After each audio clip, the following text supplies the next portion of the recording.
የዮሐንስ ወንጌል ምዕራፍ 9 ከ21 እስከ 5። ዳሩ ግን አሁን እንዴት እንዳየ አናውቅም፣ ወይም ዓይኖቹን ማን እንደከፈተ እኛ አናውቅም። ጠይቁት፣ እርሱ ሙሉ ሰው ነው፣ እርሱ ስለ ራሱ ይናገራል አሉ።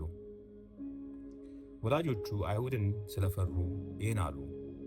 እርሱ ክርስቶስ ነው ብሎ የሚመሰክር ቢኖር ከምኵራብ እንዲያወጡት አይሁዶች ከዚህ በፊት ተስማምተው ነበርና። ስለዚህ ወላጆቹ ሙሉ ሰው ነው፣ ጠይቁት አሉ። ስለዚህ ዕውር የነበረውን ሰው ሁለተኛ ጠርተው እግዚአብሔርን አክብር፣ ይህ ሰው ኃጢአተኛ መሆኑን እኛ እናውቃለን አሉት። እርሱም መልሶ ኃጢአተኛ መሆኑን እኔ አላውቅም፣ ዕውር እንደነበርኩ አሁን ደግሞ እንዲህ እንዳየው አንድ ነገር አውቃለሁ አለ።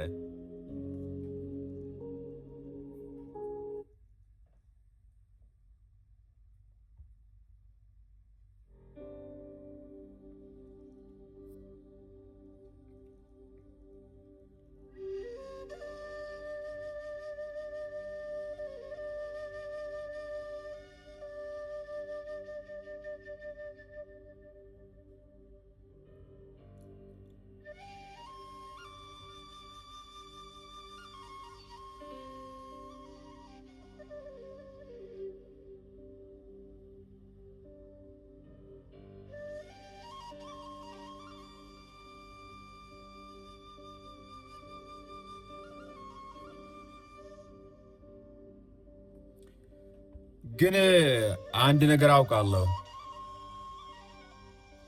መሪ ሳጣ ለምርኩዜ ቆሜ ስቀር በትካዜ በኃጢአት ድንዛዜ ሞት እንዳይሆን ደመወዜ። ግን አንድ ነገር አውቃለሁ፣ ዕውር ነበርኩ በርቻለሁ፣ ዓይኔም በርቶ አይቻለሁ፣ ያየሁትን አወራለሁ፣ በማየቴም አምኛለሁ፣ ከመንግሥቱም ገብቻለሁ፣ ለዚህ ክብር በቅቻለሁ። ሞት በእኔ ላይ ሰልጥኖብኝ፣ የሕግ ቀንበር ተጭኖብኝ፣ ጉልበት ክንዴን እያዛለኝ፣ ዓይኔ ጠፍቶ ነፍሴን አሞኝ፣ ሳፈላልግ የሚረዳኝ። ግን አንድ ነገር አውቃለሁ፣ ሚፈውሰኝ ስላገኘሁ፣ ከኃጢአት ስለነጻው፣ ሙት ነበርኩኝ ነፍስ ዘራው። ጨለማዬን ያበራውን ደጋግማችሁ ብትጠይቁም፣ ግራ ገብቶኝ ማን እንደሆነ በፊት በዓይኔ ባላየውም፣ ድምፁን ብቻ የሰማሁት በፊት በስም ባላውቀውም፣ ደርሶ መጥቶ የታደገ ያራገፈ የኔን ሸክም፣ የተረሳው በብዙሃን ክንዴ ሲዝል ሆኖኝ አቅም። ሁለተኛው ጻድቅ አዳም ለመዳኔ ሆኖኝ ሐኪም፣ ከሞት ጣሬ እንዳገግም እንደርሱ አይነት አልተገኘም። ግን አንድ ነገር አውቃለሁ፣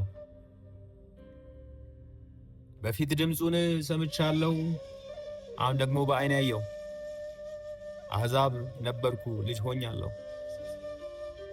ጨለማዬን ያናገረው፣ እስራቴን የሰበረው፣ ሞቴን በሞት የተቤዠው፣ ዘላለሜን የቀየረው።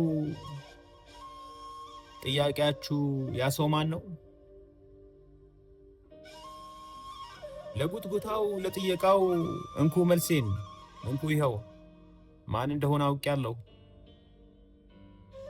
የነቢያት ቃል ፍጻሜው ከአባቱ በቀኝ ያለው፣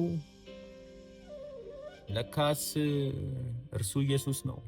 ለካስ እርሱ መሲሁ ነው። ለካስ እርሱ ክርስቶስ ነው። አንዲት እንኳ ሳይተላለፍ ተላልፎ ነው የተሰጠው፣ ቃል በሥጋ በመገለጥ ሕግን ሁሉ የፈጸመው። ከሰማያት የወረደው፣ በመስቀል ላይ ተንጠልጥሎ ለእኔ መዳን የቃተተው፣ ያረጀውን ጥል ግድግዳ መጋረጃውን ሲቀደው፣ በኃጢአት የታወረ የዓይኔን ግርዶሽም ቢገልጠው፣ ልጁ ውስጥ ባለው በጎነት የላከውን አብን ሳየው፣ በራልኝ እውነት ማንነቱ ሥጋ ለብሶ ፍቅርን አየሁ።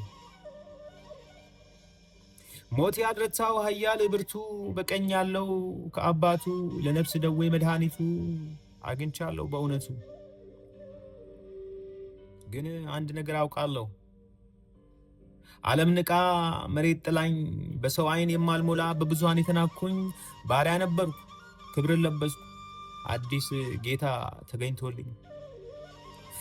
ይሄ ጌታ ዋጋ ከፍሎ ደም ገብሮ በሞት ገዝቶኝ ለዚህ በቃው፣ አክብሩልኝ። ለዚህ ሥራው ለዋልልኝ ድንቅ ውለታ ከዘላለም ሲኦል እሳት ከጨለማ የእስር ቦታ ከሞቱ ጋር ተባብሬ በትንሣኤ እንድፈታ ልከተለው ቀራንዮ ልከተለው ጎልጎታ ተሸክሜ ያ መስቀሉን ይህን ዓለም እንድረታ ዛሬን ቆሜ ተመጣጣኝ የምከፍለው ባይኖረኝም ከእርሱ በቀር ሌላ ልሻም አይደለሁም ከዚህ ዓለም።